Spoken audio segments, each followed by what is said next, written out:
Well, she's going to go for it. Yeah. On the microphone. So what should I say first about my cousin? Yeah, that was great. That was great. Well, my cousin, first of all, who's your cousin? Jesse. He's the Amish kid. Sure. Yeah. So he went up for like the last time when James did the impartation, and he never like has fallen down in his spirit or anything. And he wasn't like saying it's not true, but he said, well, a lot of people fake it, and he's not going to do it. He's not going to go down. He's just going to show that big shot preacher. And like James touched him, and he just like. We have. He just did. He like was probably one of the worst ones. He just like. He shook. Yeah, and so like he said, there was just like no strings. And that night when we got home, we were talking about everything, and he's like, well, you know, Mary, I'm not sure. Do you think I'm baptized in the Holy Spirit? And I was like, what? Like, I figured you've been in a long time ago. And I said, well, do you speak in tongues? And he said, no, I don't know all that. Do I need to? And I said, well, yes, you do. I mean, it's like, you don't have to, but it like, is so rewarding to speak in tongues. It like gives you power to deal with just everyday things.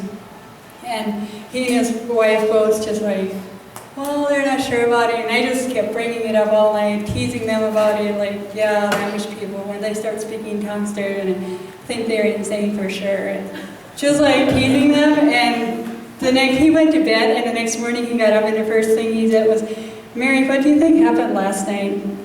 I was falling asleep, and God told me to get up and pray. He wants to show me something.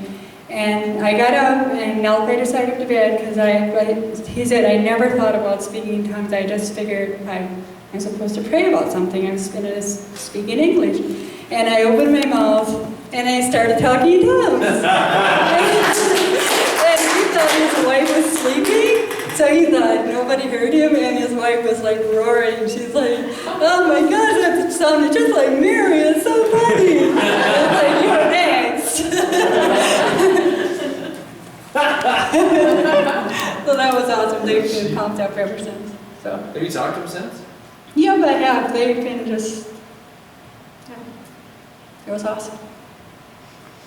And then, actually a week following the conference, I met this guy on, I was with one of my friends. We were out for lunch, and it was crazy days, so we were walking the street.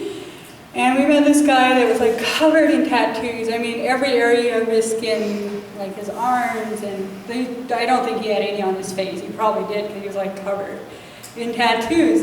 And as always, I didn't think it was wrong, but I always probably was a little standoffish about it. And all of a sudden, he was talking to us, and the tattoos just came alive. And there were so many of them, and I could see there was a story attached to each tattoo. And I was totally fascinated. It was so awesome. I was like, that is so cool. I just wanted him to keep it, talking to my friends so I could see.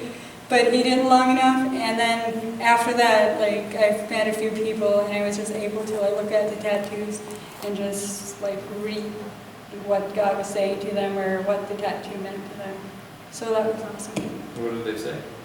What did they say? I saw one that was a heart, and it had a music through it, so I said that she thought it was just pretty, so she put it on her arm. So I said, well, that's actually what's in your heart. You have a heart full of love and music for people. And she said, that's right, Mary. Even though she had just put it on her arm, because she thought it was nice. Do you know have you ever heard of the Tattoo Prophet?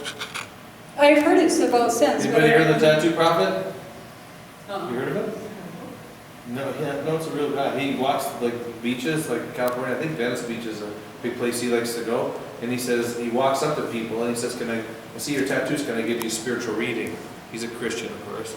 And so he grabs their tattoos and he reads their mail. And the Lord sometimes leads him to the Lord or something like that. The first guy I met must have had a lot to read because he was covered. But what that is, that's a great way to street minister. Mm-hmm. That's God's opening up a way for you to enter people's lives in the street ministry, to read their mail and really blow away. Yep. So that's my story.